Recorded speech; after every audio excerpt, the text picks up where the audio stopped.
Muted trade continues on the street as Nifty stays below 26,200 mark, while broader indices see some gains. Durables and IT stocks see healthy buying, but metals and financials lag amid Q3 updates. Titan, Senco and Kalyan Jewellers shine after strong Q3 updates. Titan's consumer business grows 40% on a year-on-year basis, led by jewelry growth of 41% on festive demand and higher prices. Meanwhile, Senco Gold reported a robust 51% revenue growth. Kalyan's revenue jumped over 40%. Jubilant FoodWorks reported a steady Q3 with consolidated revenue rising 13% on a year-on-year basis, even as like-for-like growth slowed to 5%, which is the weakest in 5 quarters. Brokerages turned cautious, trimming target prices amid moderating demand trends. Lodha also upbeat after posting its best ever quarter pre-sales and achieving 70% of its FY26 guidance. Meanwhile, Godrej Consumer flags improving demand, guides for double-digit revenue and volume growth, and expects margins to normalize. Hi there, very good morning. Welcome back to ET Now. You're watching Buy Now, Sell Now with me, Kanishka Sarkar. And in over the next 1 hour, we'll talk about all of the stock queries that you have been sending us, and our experts on the show will answer all of them, either on the back of fundamentals or on the back of technicals. But let me tell you how you can send your queries. Well, you can send the queries on the number that's flashing on your screen. Don't forget to mention your name, your stock name, your holding time horizon, your holding price, and also your very stock specific query, and we'll have them answered by our experts on the show. But before we get started, a quick look at how the markets are shaping up at this juncture. And let's see how the Nifty is doing. In fact, we have seen a sharp recovery in just the past few minutes, 26,162. That's where the Nifty is trading, just about 16 points lower. Absolutely flat, but still in the red. Let's see whether or not we are able to make it to the green later today. But yes, that's about Nifty. Let's also talk about Sensex, which has also seen quite a bit of recovery in just the past few minutes. So yes, a recovery coming up on the index level at least. Also down just about 0.09%, 80 points or so, 84,980. That's the level where Sensex is at. It's Bank Nifty also, which has seen some good recovery. However, still not as much as Nifty and Sensex. It's down about 0.2%, 130 points of downtrend over there. 59,887. That's the level where Bank Nifty is at. However, let's also talk about some of the top gainers, which are actually limiting the upside on the Nifty and also, contributing to this recovery that we have seen in the past half an hour or so. Titan up about 4% on the strong update, Q3 update that we have seen as far as Titan is concerned. Several IT stocks also doing pretty well in trade today. Wipro up about 2%, Tech Mahindra, HCL Tech, all of them making it to the green. It's Infosys also, which is managing to do more than 1% right now. Nifty IT strong, 1.5% higher right now. So yes, that's about the IT pack sectoral trends as well. Some of the top Nifty losers include the likes of Cipla down about 2.5%, Tata Motors, PV, Maruti Suzuki. Several auto counters continuing their downtrend today as well. So that's about how the market is shaping up at this juncture. But let's get started with all the queries that you have been sending us. And we are now joined by Rajesh Agarwal, who's the head of research at AUM Capital, and also Hemant Kaparia, technical associate, DR Choksi FinServ. Hi, gentlemen. Thank you so much for joining us today. Welcome to the show, and let's get started with all the queries then. And the first one is coming on Trent. It is from Jayesh, who has written to us from Mumbai. Well, he purchased 200 shares of Trent at a price of 6,500. He wants to know whether he should buy more or exit. Rajesh, let me come to you first, and let's talk about the fundamentals as far as Trent is concerned. Heavy selling pressure is what we saw yesterday, nearly 8%. Do you think that is justified, or do you think fundamentals are still strong enough to hold on for the longer term? Good morning, Kanisha. Good morning, Hemant. Yes, you said it right. Trend saw heavy selling pressure yesterday. And not only yesterday, even if I remember right, last quarter numbers, when it came, that time also there was heavy selling pressure. And that was just because of the miss. The numbers were much lower than what expectation was. Street was expecting around 22 odd percent of revenue growth, whereas it came at 17% yesterday at around standalone revenue of 5,200 odd crores.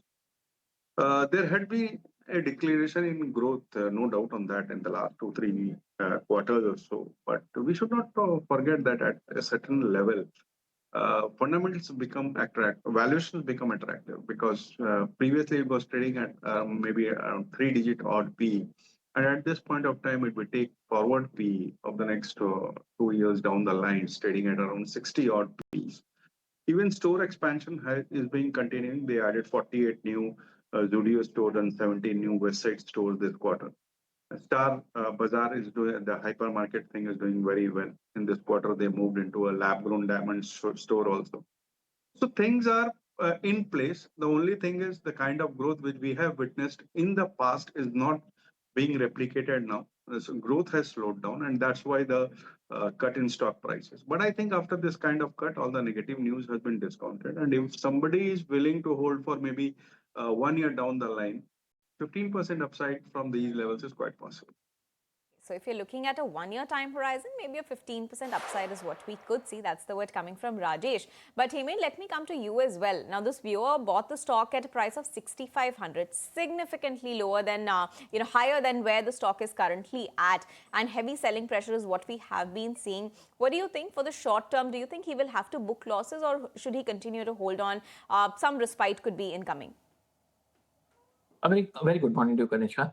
Thank you for having me on the show. Very good morning to Rajesh. I have a feeling that the worst is not yet over. Oversold situation has developed, but it's probably not enough for a major reversal. A bounce, fine, because currently, Kanishka, we've come off from 5,700 almost to 4,000. So a 300-400 point bounce cannot be ruled out. As of now, 3,950 is a level to watch out for. If that breaks in terms of a weekly closing, then further downside seems to be on the card. So not looking very copacetic. So I'd say if you have an outlook for 2 years or more, only and only then do you hold. Otherwise, it's a sell-on bounce, because if 3,950 breaks, then I think it would be tested, maybe not immediately after the bounce. And that breaks, we'd have further downside. Just little bit of small advice to our investor. If the stock goes from 5,000 to 500 to 8,000, please don't touch it for 2 years. It takes time to recover. Fundamentals need to catch up. Technically needs a time price retracement. So if it's a multi-bagger, humongous like this, though the future is great, give it some time. So unfortunately, at the wrong time. Hold now if it's a long-term view, or sell on bounce. Okay, so a sell on bounce is the call coming on Trent, and you could look at holding on if you have a fairly long-term horizon. That's the word coming from both of our experts, Rajesh and Hemant. But now we have a live caller joining us. This is Rajiv Ahuja. Hi, Rajiv. Thank you so much for joining us today. Good morning. Please tell us, where are you calling from, and also which are the stocks that you're looking to, have your queries answered on. Ma'am, I'm calling from Ambernath, Thane, near Thane. Right. I got two queries. Right. Shall I go ahead? I was to buy Shakti pumps and Coforge. Both are quite volatile stocks. I've been in this field since last more than a decade. Right. So it's confused. I'm confused. Coforge always comes back from 2,000 to again 1,700. So whether I should put some money or not. Okay. So let's get a both tech and fundamental check done here. Hemant, let me come to you first. Do you think right price to enter, like our viewer Mr. Ahuja has pointed out, both of these counters have been very volatile. Shakti pumps, for instance, it's trading just a bit a percent higher right now, but in the past month or so, it has seen gains of more than 27%. It's just 1 month. That's the word on Shakti pumps. And Coforge too, in where there the trend is opposite. We have seen a downtrend of more than 13%. So both of these counters have been pretty volatile in the past month or so. What do you have to say? Good price to enter? If I were to pick and choose, I think not fair to compare stocks, but Shakti pump looks relatively better than Coforge from a slightly longer term point of view. Short term though, I think both look like bouncing. Shakti pump should cross 800 and move up further. And as far as Coforge is concerned, Kanishka, a bounce is definitely underway, but there's a very short term view. From a longer term point of view, just one small observation. Coforge has turned back from the 2000 level 3 times over the last 2 years. 3 times. So I think one thing is very clear. There's a very strong resistance level. Till it doesn't take out 2000, nothing is going to happen. It's been range bound for some time. notwithstanding the impending short-term bounce, I don't see any compelling reasons right now for a longer-term buy. I guess we need to review the situation later. Currently, no, we need more consolidation or more clarity as to when is breaking out about 2000, which isn't happening immediately. Okay, so that's the tech check. Coforge needs to be reviewed a little bit later. Shakti Pumps right now looks better among the two picks. But Rajesh, what about you? What do you have to say about Shakti Pumps? Are the fundamentals strong enough? And Coforge also, we have seen over the past few quarters that mid-cap space in the IT basket, that has actually performed a little bit better than large caps as far as the growth is concerned. So just wanted to understand what are the fundamentals looking like? And since he has a long-term horizon of 3 years, are both of these counters good to enter? See, taking one by one, if we talk of IT counters as such, I think the valuations of almost all of them, at least on the large cap side, are on a very attractive level because of the kind of balance sheet they have, the kind of order inflows which they are moving into new areas like machine learning, AI, all those things. So I would be better comfortable going for large cap names like Infosys or a TCS for a long term horizon. Even in the mid cap space, there are likes of Persistent or Intellect Design, which can be held for 3 years down the line. Coforge at best can be considered as a trading bet for the short term, if not trading, at least for the short term, not for 3 years down the line. And as far as Shakti Pump is concerned, the numbers have been good. With the kind of monsoon which we had this year, I think the entire pump sector is going to do well with government's focus on rural infrastructure. That's again a positive point. They're moving into international seas also. So everything is in favor of Shakti Pump. I think a decent target of 800, 850 odd rupees in the next 1 year or so is quite possible. For a longer term, 3 year time horizon, I think mid cap names should be reviewed every quarter about the performance and all those things before taking a call for 3 years at this point of time. But yes, for the next 1 year, we anticipate a target of 800, 820 odd rupees. Okay, so that's about Shakti Pumps, 800 to 820. That's the target on Shakti Pumps. But next question coming in from WhatsApp. This is Balakrishna Hegre writing to us. They have Happiest Minds shares, Hemant, another case of, significant declines. Their money has more than halved. They bought it at a price of 1,016 rupees. It's currently at 458. What would you suggest? He's asking, should he continue to hold it or exit and book his losses? Frankly speaking, Ganeshka, since it's peaked at 1550 plus a few years ago, it's in a constant downtrend. I don't see anything great happening on the charts yet. If things are to improve from a medium-term point of view, we need a weekly close-up of 490 for starters for the first technical green shoots to come in. Now that isn't happening, and it's slow pain, like you said, erosion of capital. So I say sell on bounce or sell if it breaks 450, because at least as of now, I don't see anything happening major in terms of a revival or a reversal yet. Okay, so that's the view on Happiest Minds. A major reversal unlikely at this point. But it's time for a very quick break. But before we head into that commercial, well, this time of the year, all eyes are going to be on Budget 2026. And ET Now's Budget Yatra has rolled into Chennai inside one of India's key manufacturing engines. Automakers and tire makers, they've flagged tariff stress, raw material shortages, R&D incentives and inverted duties are some of the key concerns they want to be highlighted in this budget. And Jude is here to get us a ground report on the industry's budget wish list. Let's take a look. On our Chennai episode of Budget Yatra 2026, join me as I hit the road and get a pulse of the movers and shakers of India's auto component sector. So from the impact of the Trump tariffs to supply chain bottlenecks, how is a 100,000 crore rupee industry getting by? And more importantly, what does the component manufacturing ecosystem want from Budget 2026? Find out all that and more on the Chennai episode of Budget Yatra, January 8th and 9th at 4 p.m. only on ET Now.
Hi there, welcome back to ET Now. You're watching Buy Now, Sell Now with me, Kanishka Sarkar, and we are taking all your stock-specific queries with our experts. Rajesh and Hemin are still with us to answer all of your queries. And now we have a live caller, next live caller on the show joining us. And this is Rajiv joining us from Pune. Hi Rajiv, good morning. Wishing you a very happy new year. Please tell us, what is the stock query that you have today? Hi. Hi, good morning to you and the panelists as well as the viewers. I have two queries. Please go ahead. I'm a long-term investor. Yes. And I have invested in Dabur with thinking that Ayurvedic related consumption will grow, and it has not done as per my expectation. Okay. Also in IEX, expecting a good growth in power sector and being a new type of industry here. So it has not done well. So I wanted to know whether I should continue or exit. Okay, so IEX and Dabur. IEX you've bought at a price of 166, I believe, and so witnessing, just very small amounts of profits over there, and a small amount of loss over there in IEX, and Dabur you're sitting with some bit of profit. Hemin, let me come to you first. What are the technical levels looking like? Of course, they're a long-term investor, so we'll talk about fundamentals as well. But say over the next 6 months or 1 year, what are the kind of price targets that we should look at with respect to IEX and Dabur? Okay, Kanisha, we'll start with Dabur. 5 years, the stock has done nothing. Around March 2020, when the entire market bottomed out at 7,500 odd for the Nifty on 23rd March. Since then, okay, there has been some appreciation, I'm not saying that. But basically, it's stagnated, hasn't done much for 5 years and doesn't look like doing so. So, okay, levels, I would say resistance at 550, 580, 610, and the major headache is at 660. So after 5 years, Kanishka, I will wait for a breakout to come in. Okay, short term, there is momentum, there's a medium term base which has been formed, there's a bounce in the offering which has already commenced.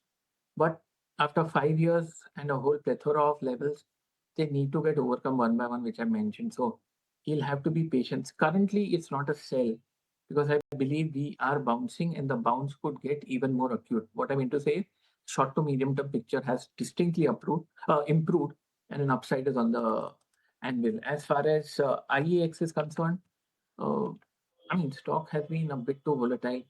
I don't have that much of data to take a 5-year view like I have in Dabur. But having said that, short term, things are looking upbeat. 51 was resistance, we overcoming that. Next is 170. Further upside is on the way. So longer term levels are 177, 202, and 215. So hold both as of now, but neither of them look very hunky-dory from a longer term point of view. Okay, neither of them look very hunky-dory from a longer-term point of view. Dabur has been stagnated, and we'd like to wait for a breakout after 5 years, and IEX that continues to remain very volatile. But Rajesh, coming to you, what are your thoughts? How are things looking fundamentally for Dabur? Do you think a revival is on the cards? And also for IEX, especially at this juncture with market coupling concerns or uncertainty that we are seeing as far as IEX concerned. For now, if those rules come into play, it might lose its market dominance. So with keeping all of those things in mind, what is the 5-year view looking like for IEX and Dabur also? Kanishka, as far as IEX is concerned, yes, you said it right, because of the news of market coupling and all. So it has almost fell by more than 50%, if I'm not wrong, in the last 1 year or so. And at these levels, I think even if it loses its market dominance, although things are not clear as yet because it's under judicial considerations and all. But still, I believe that all the negatives has been discounted in this, and the kind of numbers which we expect into this. Maybe a target of 175, 180 in the next 1 year or so is quite possible. As far as Dabur is concerned, the stock has done almost nothing for the last so many quarters, I would say, not in the numbers, neither on the horses side. So, it's better to switch to maybe names like Imami and Americo, which are also dependent on the rural economy because Dabur, as we all know, is more towards the rural side of the business. Despite the fact that the rural economy is doing well, government's focus on that, monsoon good, common minimum price hike, that stock has done nothing. It's better to switch from Dabur to Imami or America. Okay, so that's the view on Dabur as well as IEX. Thank you, Rajesh and Hemin, for that. And hope, Rajiv, your query was answered from a long-term perspective as well. But now let's get back to some of the other queries that have come in. Now, this is Siva Reddy writing from Andhra Pradesh. They have 215 shares of RIL. They bought it at a very high price, 1239. And they're asking, should they hold or should they book the profit as they have right now? They're a long-term holder and can hold for at least a period of a year. Rajesh, let me come to you. What are your thoughts, especially with all the concerns regarding Russian oil going on? Yesterday, we saw a sharp fall in Reliance, more than 4.5%.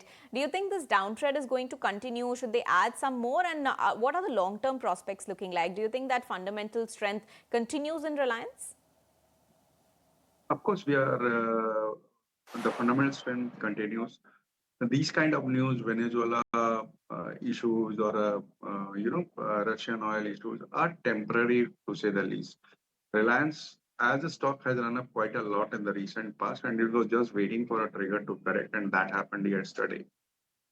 Yes, Venezuela holds the world's largest oil reserves, raising concerns about crude oil price volatility. But if you look at Reliance as a company, the company is transforming into a deep tech company. They have launched Reliance Intelligence, delivering AI solutions, made strategic partners with Google and Meta. In telecom, they are shifting towards prioritizing value over subscriber volume. This is going to increase the EBITDA. Higher RPUs are expected because of price hikes, which is expected. In FMCG, they have already done 1 million outlets. New energy is the new in thing. Retail, they have 19,000 odd outlets there. And the best part is we expect Geo IPO in the next 6 months or so. So that happens, that will be another trigger. So this fall can be taken as an opportunity to accumulate for long-term investors. Short-term, there might be volatility that I can't comment on that. But for long-term, it's a very good buy. Okay, so you could actually use this volatility and add on to Reliance. That's the word coming from Rajesh. But with that, we'll stop for a very short break. Be right back to answer more of your queries.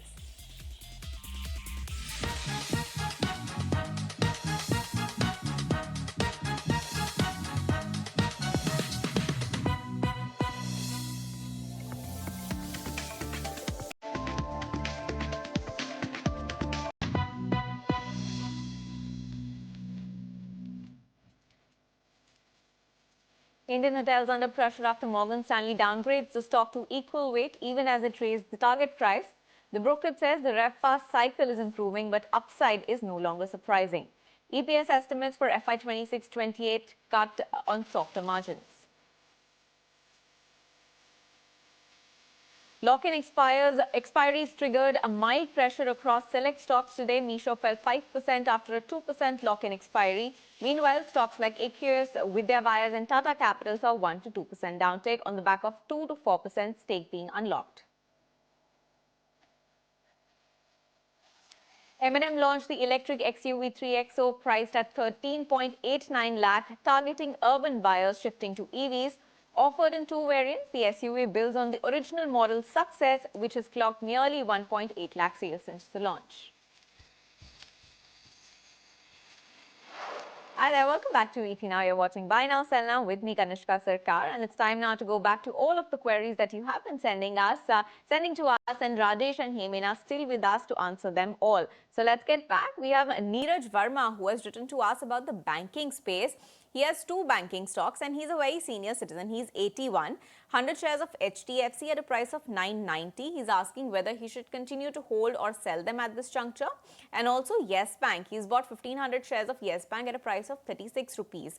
Hemin, let me come to you. What are the targets that we should be looking at for both of these counters, keeping in mind that they're a senior citizen, 81. So they want to understand, what is the 6 month to 1 month, 1 year time horizon? What are the targets that we could look at for this short term? And also we'll go to Rajesh for, how strong the fundamentals are for both of these counters.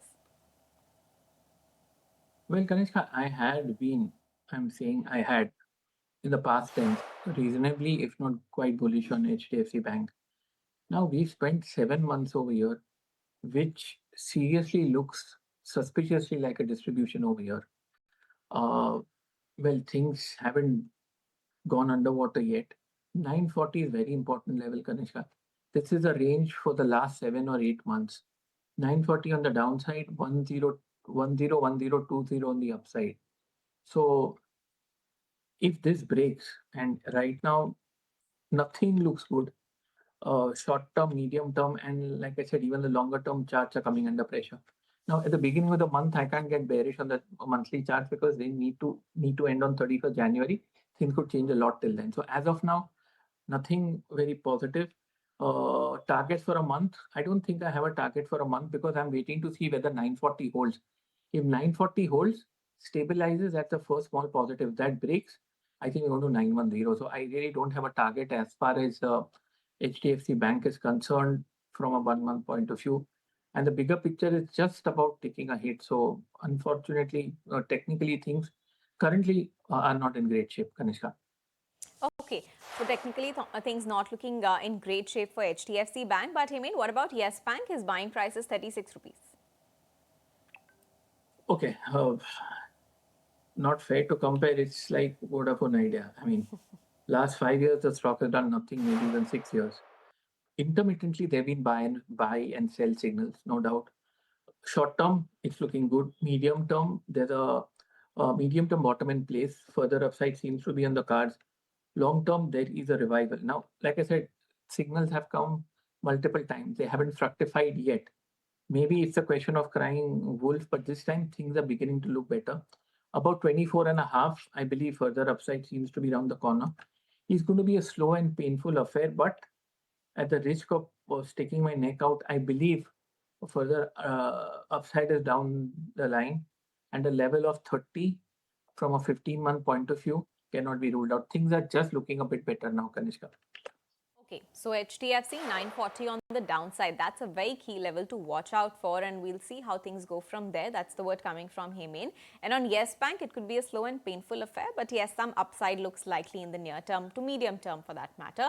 But Rajesh, what about the fundamentals? Are these two strong enough still? We're taking one by one. HDFC Bank, it has become one of the 10 largest banks across the world after the merger. Doing very well. Asset quality is very good. They have been reporting decent growth, I would say, quarter on quarter. And the best part is we believe that in FY26, that's this year, they are going to report a profit of around 80,000 odd crore. So that gives a very compelling reasons to buy this for a long-term horizon. The only issue in the short term is the AD ratio, which is on a very higher side. So management has categorically said in the last con call that they are going to reduce that, but nothing has happened as yet. So that is the only concern in the short term, but for a longer term horizon, it's a very good buy. And somebody holding, as far as the gentleman who is a senior citizen is concerned, I think these kind of stocks give a very stable kind of returns in the longer term. Okay. Yes Bank, the numbers have been improving quarter on quarter for the last so many quarters. I think whatever has happened in the past has been left behind, and now the performance is improving. And with the change in hand in the top, I think it's high time it's moved to around 30, 32 odd rupees in the next 1 year or so. So both are a hold from our side, and somebody willing to buy according to his risk appetite can put more money into Yes Bank too. And HDFC Bank is a buy. Okay, HDFC Bank remains a buy, and you could also look at adding Yes Bank. That's the word coming in. But Rajesh, another query coming for you. This is on IRCTC. Suresh writing from Ludhiana. They're a long-term investor. They're holding about 250 shares at a price of 804 rupees, and they say that they bought it sometime last year, but since then there has been no growth, sitting with significant losses right now. What do you think should they do? Should they continue to hold on, or should they book their losses right now? What are the fundamentals suggesting? Kanishka, this is the very beauty of the market. It surprises on a very unexpected thing, I would say. IRCTC is fundamentally a very strong company. All the four divisions, be it ticketing, rail, near, catering, or tourism, are doing well. In fact, in three of the divisions, they have the monopoly in the company. Debt-free company, With the launch of new Vande Bharat and the other trains, the company is going to gain well. But it has been very painful from the last 1.5 years. The stock has done nothing. But fundamentally, it's a very strong company. And I think now it's high time it starts performing. The valuations are also very attractive. So at these levels, one can even add for a target of around 800 odd rupees in the next 1 year. Okay, so valuations look attractive. You could also look at adding right now. That's the word on IRCTC. Strong fundamentals over there. Let's move on and have another query answer. Now, this is Krish writing in, and their query is for Hemen. They're holding MCX India, 20 shares at a price of 1670. He wants to hold it for a slightly longer term. Hemen, what are the targets that you think we should be looking at, and how long would you suggest that they continue to hold on to it? We are safely ensconced in a longer term uptrend, Kanishka. And by this, I mean at least, 5 years and counting? We've recently seen a stock split from 10 to 2. But on all time frames, we remain in an uptrend. I don't have any levels because even today we posted a fresh all-time high, Kanishka. It's a clear blue sky, no known hindrances. I think he can afford to hold. Safety sake, if you want to use a protect profit, first level is 2160, the second level is 2100. By that I mean to say, if these levels break, you book your profit and exit to see, protect your capital. But otherwise, I don't see anything wrong in the stock despite such a massive move. So things are fine. I don't have a target on the upside yet, but it looks like a hold keeping these two levels remain unscathed. Okay, so that's the word on MCX. But Rajesh, coming to you, we have a query coming from Mohit, right in from Ludhiana. They're holding Concor shares, 200 shares, buying price is 512 rupees, and they're looking at a slightly longer term horizon, that is 3 years. Right now, they are sitting with some bit of profit, now that the stock is trading around 531.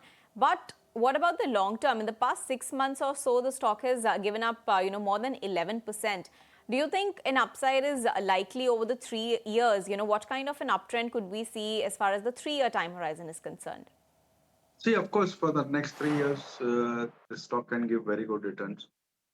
Based on the fact that one of the larger logistic companies in the country doing very well, the lease agreements with the railways has been renegotiated, and the kind of opportunity there is into logistics is a very compelling case for investment, I would say.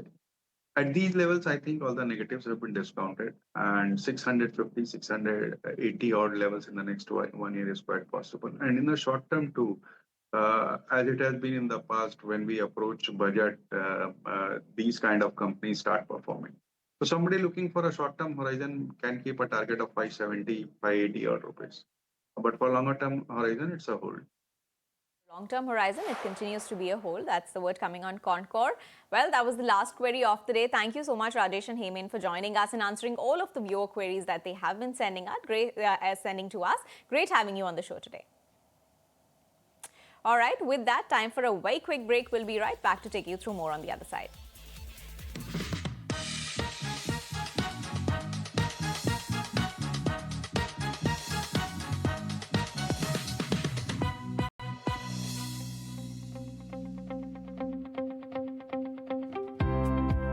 Hi there, welcome back to ET Now. I'm Kanishka Sarkar, and it's now time to talk about some of the big themes emerging in India and India's renewable energy story that's really entering a decisive scale-up phase with solar at its core. Installed solar capacity that is set to nearly triple to about 290 gigawatts by FY30, that would be driven by utility-scale projects, policy support, and captive demand. My colleague Sajit Mangat caught up with Wari Energy's Group Head of Finance, that is Abhishek Parikh, to understand what their growth plans are looking like. Let's take a look.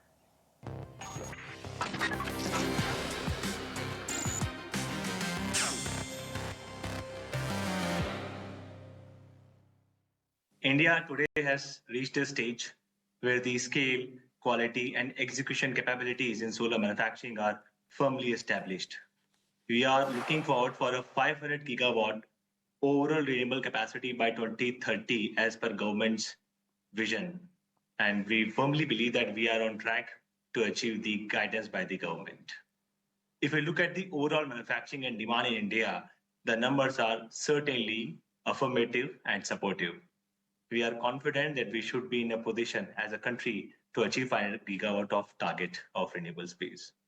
As far as manufacturing is concerned, if you look at the India's ability to show that India can stand out as a manufacturing hub for the world, the numbers truly speak that. Over the last 4 to 5 years, if you see especially India's ability to export the equipments in both solar and wind and overall sector have been growing in terms of numbers year by year.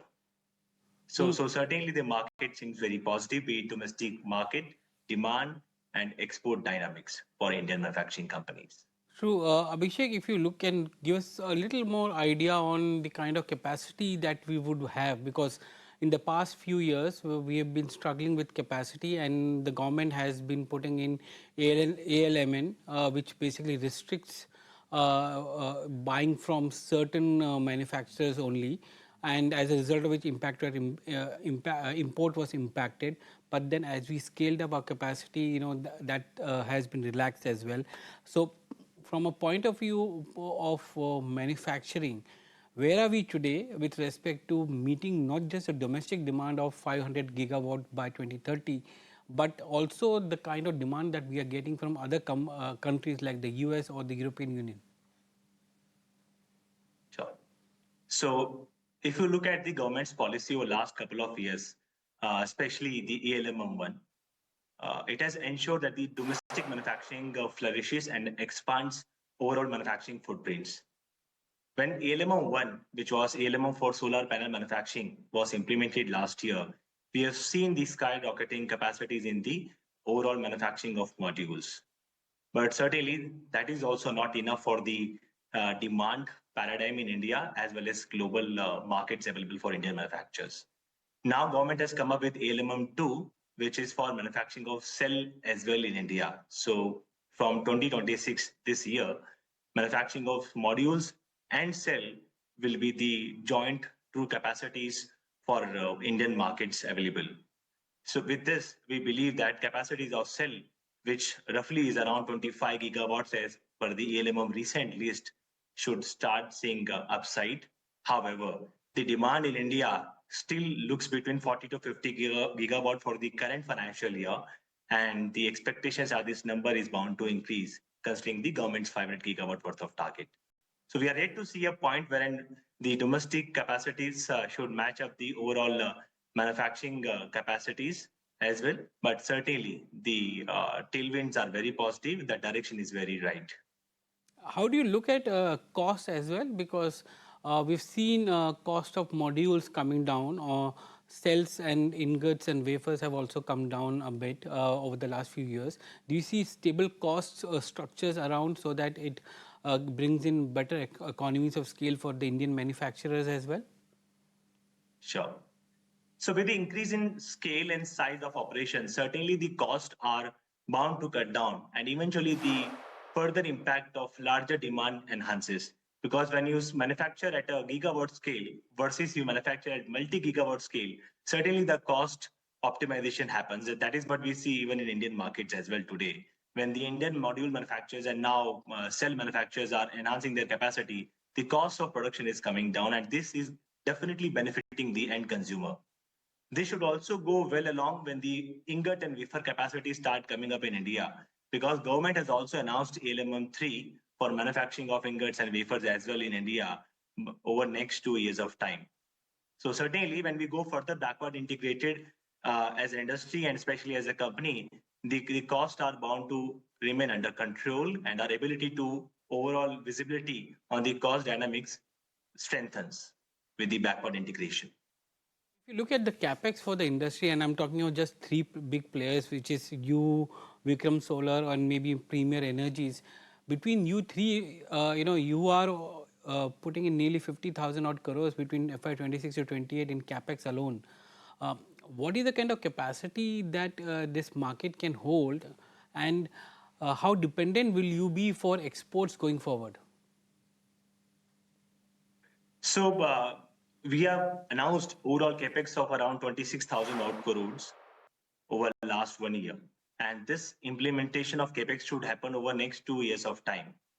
So by FY 2028, you should be able to see Vari's overall ecosystem with manufacturing, which is announced going live, which will include roughly around 27 gigawatt worth of module manufacturing capacities, 15.5 gigawatt of solar cell capacities, 10 gigawatt worth of ingot and wafer capacities, 20 gigawatt worth of cell and battery pack manufacturing capacities, and a gigawatt plus worth of electrolyzer capacity. We are also manufacturing the inverters, which we have recently mentioned that 3 gigawatt is already up and live. So certainly capacities are bound to come in next 2 years of time. As far as demand dynamics are concerned, the domestic demand is certainly giving very positive signal. Against last year of around 25 gigawatt worth of installations, this year expectations is around 40 gigawatt plus.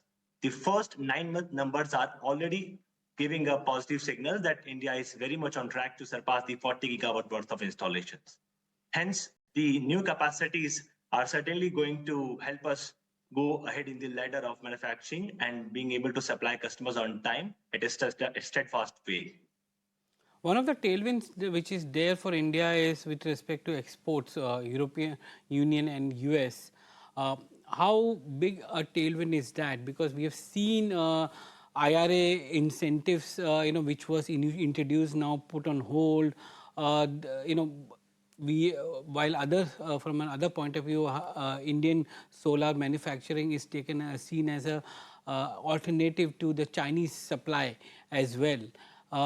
Is the opportunity there a mix of challenges and scale which is there, or especially in the US, if you can give us a perspective of what's actually happening there in the US? So let me first take up US, because US is certainly a very key market for us. If you look at the overall change in the policies in US over the last 1 year, end of the day, the outcome is that manufacturing incentives for local manufacturing in USA have been continued for next couple of years. And that's a very, very positive news for the manufacturers in US and certainly for us, because we are expanding our capacities of local manufacturing in US from 1.6 gigawatt. We today are already 2.6 gigawatt with acquisition of a gigawatt capacity this year, as well as we are adding 1.6 gigawatt additional in US. So our total capacity in US shall be around 4.2 gigawatt. So manufacturing in US certainly has a thumbs up as far as the new policies in US are concerned around the IRA and local manufacturing. And now, if you look at the European markets, even there also, the policy measure and policy push are certainly positive for Indian manufacturing as a whole, because recent enactment of net zero support from the European Union, starting from Italy, which has said that they really want alternate supply chain to come to a market like Italy and maybe eventually to overall European market as well and supply to them. So for Indian manufacturers, that definitely opportunities are expanding beyond now US to Europe and certainly towards Middle East as well, because Middle East is also coming up as a very large renewable market. If you look at the numbers are truly positive. Does it require you to set up facilities in these markets aside of the US, European Union and Middle East, or you can use India as a base to export to these markets? So certainly, India can always be supportive in terms of the export to these markets. We have exported, in fact, to European markets in past as well as to the Middle East markets. But if you look at the recent moment, like we have announced investment in one of the Middle East company for upstream manufacturing of polysilicon, which gives us a footprint in the Middle East market also. Plus, our US capacities are also enhancing. Like India and Oman recently announced an FTA, which certainly gives freedom for Indian manufacturers to supply to maybe European market, to Middle East market through Oman as well without tariffs. We are also expecting some FTAs with European markets as we look at the government's recent announcements. So certainly the markets are becoming more and more larger for the Indian manufacturers. The only need is to be available in these markets with the bankability behind the manufacturing promises is something that should be able to help Indian manufacturers to grow in these markets as well. All right, so the global renewable energy market, that's becoming bigger and bigger, and India has a crucial role to play. That's the word coming from Wari Energies. But with that, it's a wrap on this edition of Buy Now, Sell Now. I'll take your leave, but don't go anywhere. Markets at Noon is coming up next.